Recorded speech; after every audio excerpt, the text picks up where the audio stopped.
자, 오늘 이제 시편 44편 조금 길어서 저희가 다 읽지 않고 후반부의 말씀을 저희가 읽었습니다.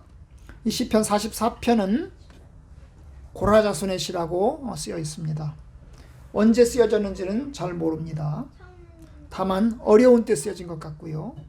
또 성경학자들의 연구에 의하면 아마 시편의 150개의 시 중에서 가장 늦게 쓰여지지 않았나 그렇게 추측을 합니다. 가장 늦게, 그러니까 가장 늦게면 언제까지, 마카비 시대까지도 보는 사람들도 있습니다. 고난의 때에, 어려운 때에 쓰여진 건 확실한 것 같습니다. 나라는 침략을 당했고 또 사람들은 끌려가서 온갖 수치와 능욕을 당하고 있습니다. 그래서 이 시편 44편은 탄식의 시이고 부르짖음의 시입니다. 26절 맨 마지막 절에 보면 일어나 우리를 도우소서 그러잖아요. 일어나 우리를 도우소서, 우리를 구원하소서, 하나님이 도와달라고, 하나님이 구원해달라고 하나님께 부르짖는 그런 탄식의 시입니다. 사실 여러분, 이 기도문을 쓰는 사람들은 하나님의 백성들입니다. 하나님의 백성들은 하나님이 인도하셔서 도와주는 사람들입니다. 이스라엘 백성들은 하나님이 선택한 사람들이죠. 그래서 그들은 아브라함 때부터 시작해서 하나님의 인도하심과 도우심을 입어왔습니다. 그들은 출애굽을 경험했고 가나안 땅을 주신 은혜를 경험했습니다. 그리고 가나안 땅을 정복하고 나라를 왕국을 건설하는 것도 경험을 했습니다. 하나님께서 능력으로 이스라엘을 도와주셨고 또 가나안 땅에 들어가게 하셨습니다. 그 당시 가나안 땅에는 많은 이방 족속들이 살고 있었지만 그 이방 족속들을 쫓아내고 결국 가나안 땅에 정착할 수 있었습니다. 그것이 하나님의 은혜입니다. 그죠? 하나님의 은혜입니다. 그게 과거입니다. 과거. 그런데 여러분, 이 시편의 내용은 뭐예요? 그 과거의 상황이 아니고 지금 현재 굉장히 고난을 당하고 수치를 당하고 있는 것입니다. 아니, 하나님께서 사랑하는 백성인데, 하나님께서 축복하신 백성인데 어떻게 해서 그렇게 고난을 당할 수 있단 말입니까? 하나님께서 능력으로 이스라엘 백성들을 출애굽시키셨고 가나안 땅을 주셨는데 어떻게 그 선택받은 백성이 고난을 당하고 침략을 당하고 멸망을 당할 수 있단 말입니까? 아마 우리는 그 죄 때문이다 그렇게 생각하겠습니다. 맞습니다. 죄 때문입니다. 이스라엘 백성들이 고난을 당한 이유는 죄 때문이죠. 바벨론 포로로 끌려가게 된 것은 이스라엘 백성들이 우상 숭배하고 하나님을 경외하지 않아서 그런 것입니다. 그래서 하나님이 그 죄에 대한 징벌로서 이스라엘 백성들을 바벨론 포로로 끌려가게 하셨습니다. 그런데 여러분, 오늘 시편에는 그런 내용이 아닙니다. 오늘 시편의 내용은 죄 때문에 끌려가고 우리가 잘못했으니까 하나님 용서해 주세요, 우리를 살려주시고 우리를 풀어주세요, 그런 내용이 아닙니다. 그런 내용은 간단하죠. 이스라엘 백성들이 죄 때문에 끌려갔구나. 그래서 죄를 지었으니까 하나님이 심판하셨고 징벌하셨구나. 그럼 회개하면 되겠네. 회개하면 하나님께서 인도해 주시겠네. 그러면 간단하죠. 그런데 여러분, 44편은 그런 내용이 아닙니다. 44편은 회개에 대한 내용이 있어요? 없습니다. 하나님께 죄를 회개하고 하나님 용서해 주시고 살려주세요, 이런 내용 없습니다. 이런 내용 없어요. 지금 현재 고난을 당하고 있습니다. 과거에 하나님께서 인도해 주셨는데 지금 현재 큰 엄청난 고난과 능력을 당하고 있습니다. 이게 누가 주신 거예요? 하나님이 주신 겁니다. 13절에 보면 주께서 우리로 하여금 이웃에게 욕을 당하게 하시니, 이웃에게 욕을 당하게 하세요. 사람들이 둘러싸서 뭐예요? 저주하고 능욕하고 모욕하고 명예훼손하고 있습니다. 그들이 우리를 둘러싸고 조소하고 조롱하나이다. 이게 하나님이 하시는 거예요.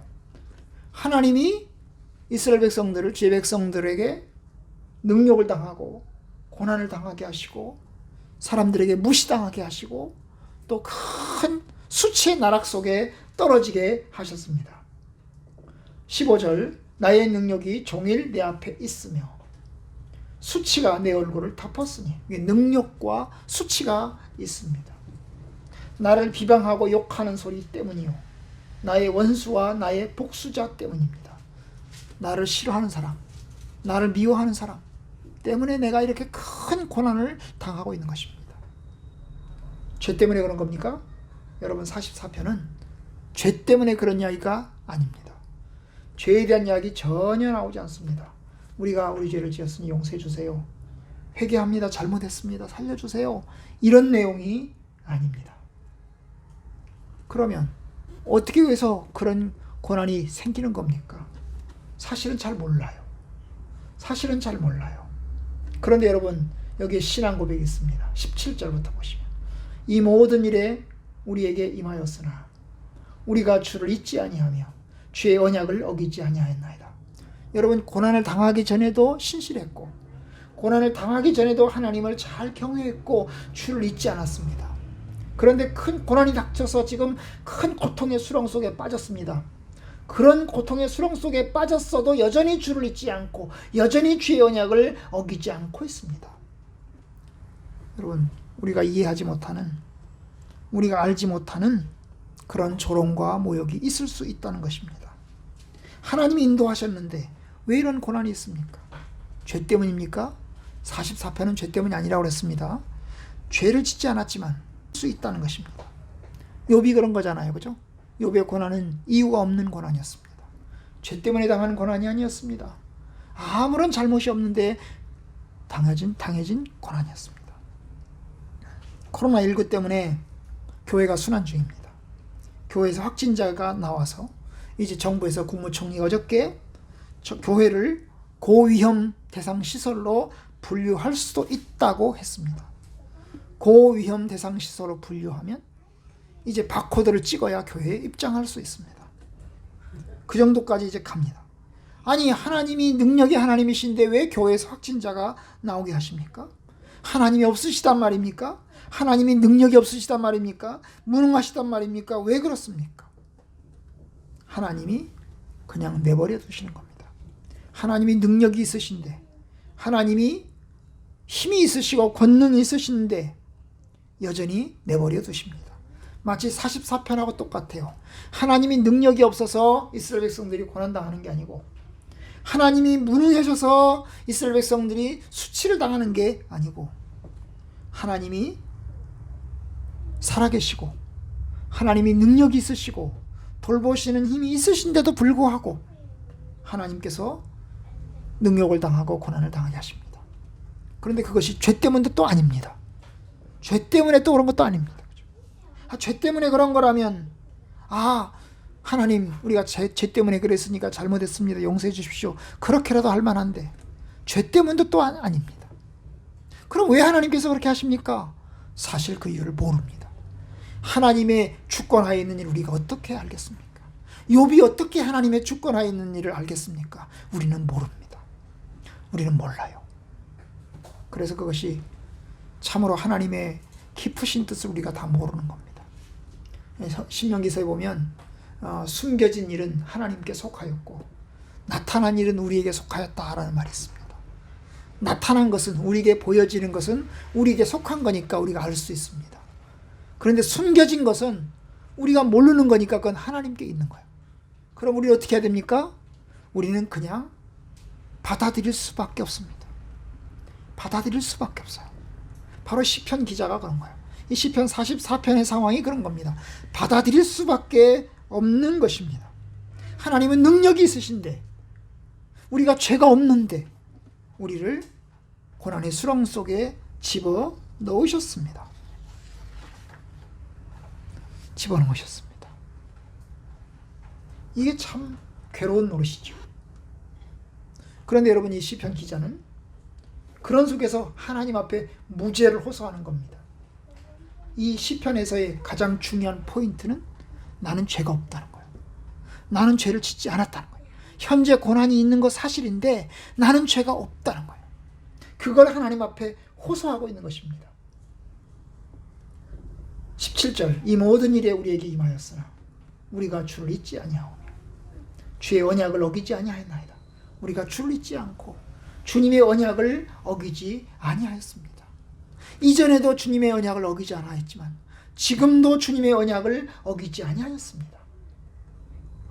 18절 우리의 걸음은 위축되지 아니하고 우리의 마음은 위축되지 아니하고 우리의 걸음도 주의 길을 떠나지 아니하였사오나. 위축됐다는 말이 쪼그라들었단 말이잖아요.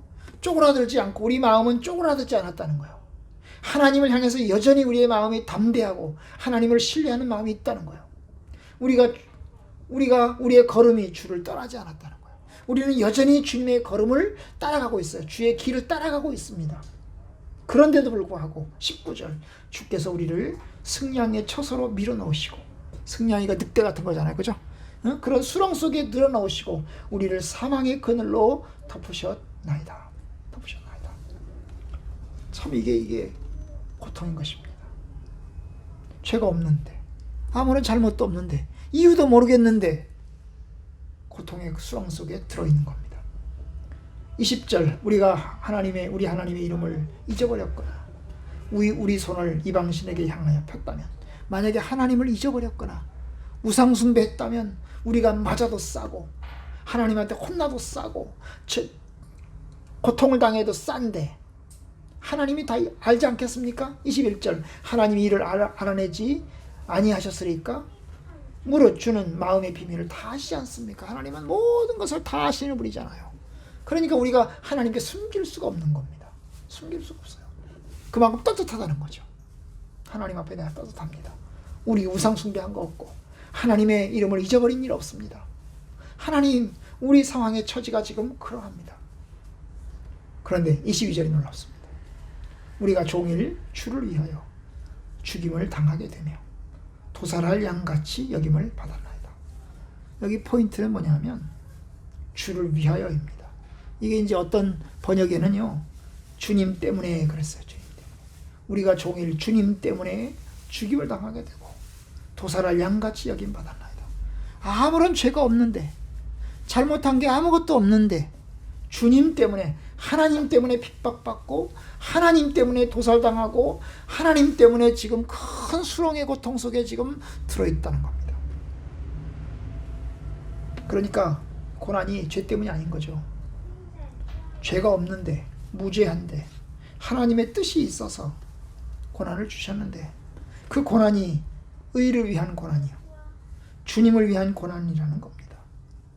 이 말씀 보시니까 누가 생각이 납니까? 예수님 생각이 납니다. 여러분 22절은 시편 44편의 22절은 바로 뭐예요? 예수님의 십자가로 생각나게 합니다. 예수님이 죄가 있었나요? 죄가 없었죠. 죄가 없었습니다. 그럼에도 불구하고 그는 고난을 받았고 그는 십자가에 매달려 죽으셨습니다. 죄 때문에 당한 고난이 아닙니다. 만약에 주님의 고난이 죄 때문이라면 그것은 우리 죄 때문이죠. 예수님의 죄 때문이 아닙니다. 대속의 고난입니다. 그는 하나님을 위해서 고난을 당한 것입니다. 이게 현재 상황입니다. 우리가 종일 주를 위하여 죽임을 당하게 되고 도살할 양같이 여김을 받았나이다. 바로 이런 속에서, 절망 속에서, 낙담 속에서 하나님을 기억합니다. 하나님께 호소하고 하나님께 부르짖습니다. 원인은 알 수 없는데, 분명히 주님을 때문에 당하는 고난 같은데, 주님 우리를 긍휼히 여겨 주십시오. 23절 주여 깨소서 어찌하여 주무시나이까? 일어나시고 우리를 영원히 버리지 마옵소서. 어찌하여 주의 얼굴을 가리시고 우리의 고난과 압제를 잊으시나이까? 우리 영혼은 진토 속에 파묻히고 우리 몸은 땅에 붙었나이다. 결국 죽기 직전이죠. 완전히 압사당하기 직전까지 지금 가 있는 것입니다. 그야말로 정말로 절망의 밑바닥 속에, 수치의 밑바닥 속에 지금 처박혀가지고 온갖 고난과 수치를 당하고 있는 것입니다. 죄가 없어도. 그게 사실 성도들의 고난이 많은 이유일 것입니다. 우리 성도들의 고난이 모두 다 죄 때문에 당하는 고난은 아닙니다. 고난이 있는 현실은 분명한 것 같습니다. 그런데 그것이 꼭 죄 때문에 고난은 아닙니다. 하나님 때문에 당하는 고난도 있습니다. 애매하게 당하는 고난도 있습니다. 우리는 그 앞에서 어떻게 해야 될까요? 여전히 하나님의 은혜를 기억하고 여전히 하나님께 호소하고 부르짖는 것, 그것이 우리가 감당해야 될 것입니다. 여전히 주를 잊지 아니하고 주의 언약을 기억하는 가운데서 주님께 호소하고 부르짖는 것이 우리가 감당해야 될 몫입니다. 아마 하나님께서는 우리의 기도를 들으실 겁니다. 이 시편 44편의 기도가 여러분 하나님께서 들으셨을 것입니다.